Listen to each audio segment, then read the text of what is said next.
Hello everybody and welcome to Read Alouds with Miss Katie.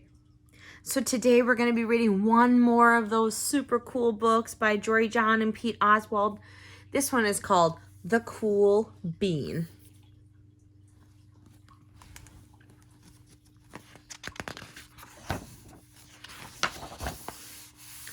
Watch out! Here come the cool beans. The cool beans.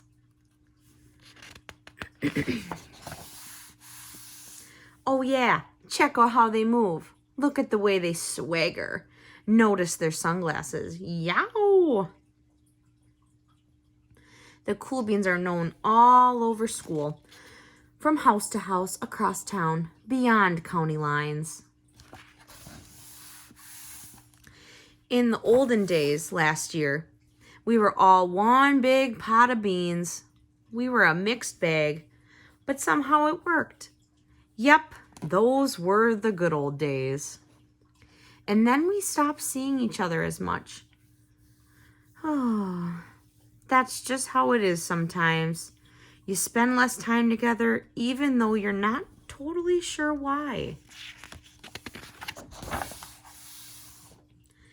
I watched as the bean I knew so well, the beans from my own pod, became the cool beans. Oh, they were so cool. One of them could play the guitar. Cool. One of them could draw the best superheroes. Cool. One of them could jump higher than any bean I'd ever known. Cool.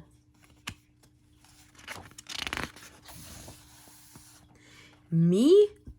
Well, I mostly stayed the same. Sure, I made some small changes. I wore sunglasses. Too big. I slicked my hair back. Too slick.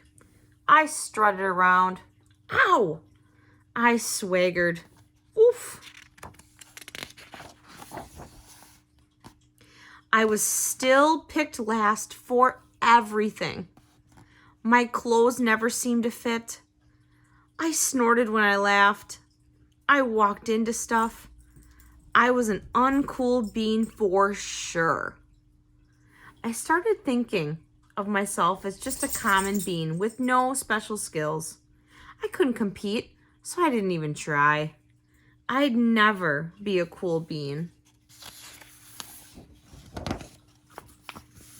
It seemed like there was two types of beans in the world. There were the cool beans and the beans like me.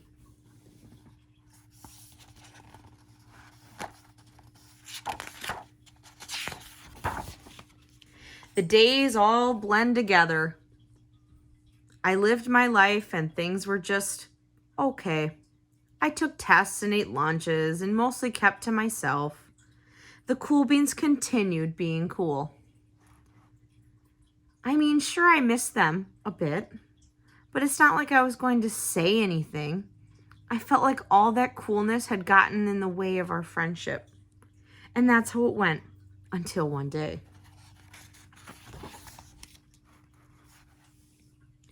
I was in the cafeteria. I dropped my lunch on my loafers. Oh no, not again. But then something sort of miraculous happened. Out of nowhere, one of the cool beans helped me clean it up. He didn't even say anything. He just gave me a nod. That was it. Later, I was out on the playground. I tripped and scraped my knee and maybe cried a little bit, and everybody saw it. Another one of the cool beans came to my side, and without a word, he dusted me off.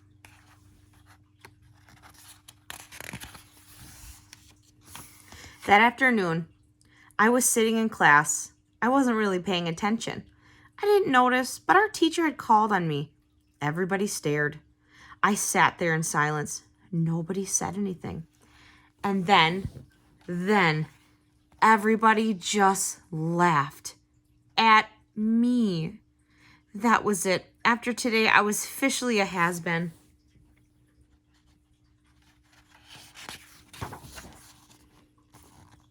But then, one of the cool beans stood up and came over to me. Everybody watched. She leaned in close and whispered, "Hey, the teacher asked you to read from page 32. Then she gave me a quick wink and went back to her seat. It was a small gesture, sure, but it was also everything. They're reading The Great Gatsby, kind of like The Great Gatsby. It's kind of funny. I walked home with a goofy smile on my face. I smiled all the way through dinner. That day made all the difference. It was a day that could have been really bad, if not for the kindness of a few cool beans. It gave me a shred of confidence. That shred of confidence has continued to grow. Somebody had my back, or a few somebodies. After that, I started hanging out with the cool beans again. How have you been? Get it? How have you been? Not all the time, but sometimes. At lunch, after school, even on the weekends. Throughout all of this, I realized that it's not about how you look or any of that other silly stuff. It's about a wink or just a nod or a smile at just the right moment. It's about dusting somebody off and helping them up again and pointing them in the right direction. You need a hand? Yes, please. Now that's cool.